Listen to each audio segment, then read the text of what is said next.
Welcome back to the Grandpa Deckard Show. Thank you for joining us. Today's episode is the epilogue for a Sailboat Omelet.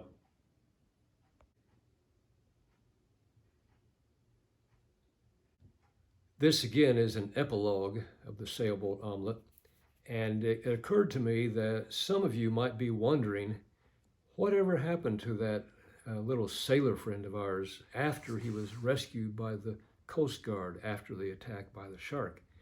So today I'm happy to announce that we have a special guest.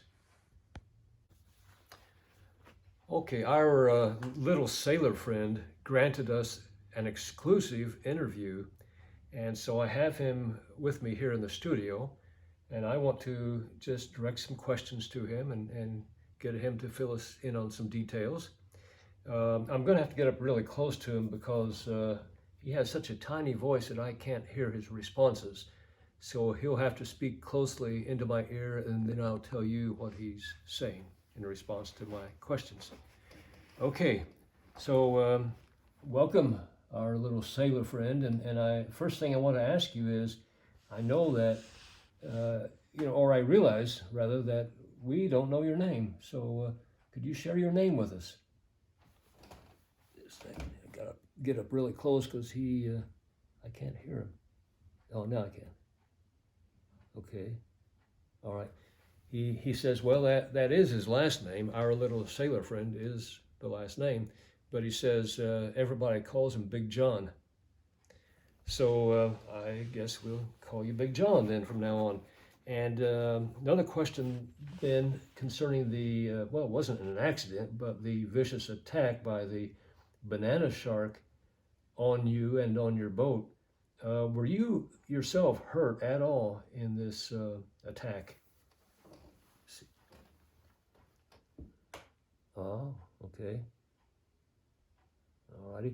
Well, he says yes, he was hurt, sustained a couple of injuries, but he had to receive some plastic surgery for that. But he said he's doing fine now. He feels great. So, and what's that? I think he's got something else for us. Oh well. All right, if you have to, yeah, sure. Well, Big John here says that he hates to rush off, but he's got 3 more exclusive interviews today, and he's got to be going. So I'll tell you what we're going to do then. It was nice having you with us, Big John, and we hope you can come back another time.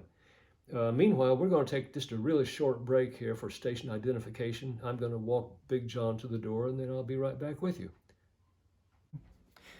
Okay, so it was nice to have Big John with us, even though it was a very brief interview. We wish him well. I want to continue, though, his story from a copy of the Sailorsville Journal that came out shortly after the vicious attack by the banana shark. And just reading some excerpts from that article.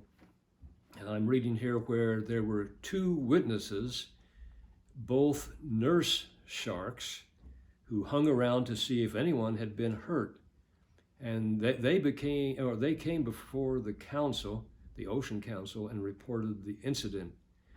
They were concerned that the aggressive behavior exhibited by the banana shark would jeopardize the fragile relations between the sea world and the earth world and might lead to an increase of plastic bags and other trash being dumped upon them by humans.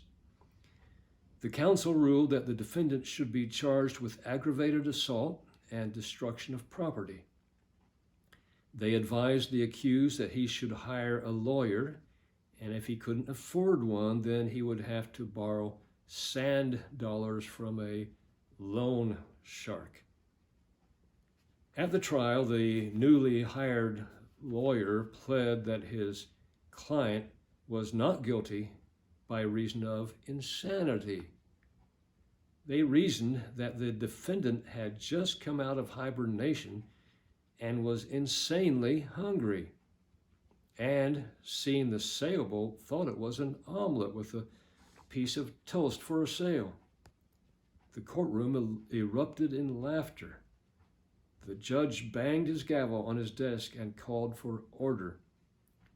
The council ruled that the banana shark should have known better because a craft such as he described could never stay afloat. The verdict was guilty on both charges, and the shark was ordered to make amends with the sailor and to do 60 hours of community service collecting and properly disposing of plastic bags. So he, the shark, went out and explored the wreckage from the sailboat. He hired a hammerhead shark and also found a sawtooth shark, also known as a carpenter shark. And they salvaged as much material as they could and rebuilt what ended up to be a much smaller boat than the original. With the help of a tiger shark, there are a lot of sharks in this story, but I didn't know there were so many. But with the help of a tiger shark, they were able to haul it to the surface and fasten it to the dock. On finding the small sailboat, our sailor friend, Big John, smiled and said, "My grandson might like this." And I've got a picture, by the way, of Big John and his grandson I'd like to show you. So here they are. It's a beautiful day, and Grandpa Big John is standing on the dock and waving to his grandson, who's looking very happy, and setting off on his maiden voyage in his much smaller sailboat. Big John's grandson spent many, many happy hours in his little yellow boat with its light brown sail until some not very nice boys happened along one day and started making fun, calling out, "Omelet boat, omelet boat, omelet boat." Well, that did it.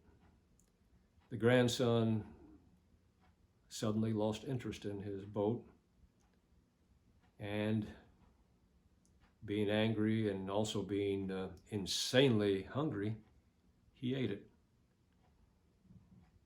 Now I realize that the story is kind of a downer, and I wish I had a happier ending for you, but I thank you for joining us anyway, and I hope you'll join us again. Maybe the next story will be one with a happy ending.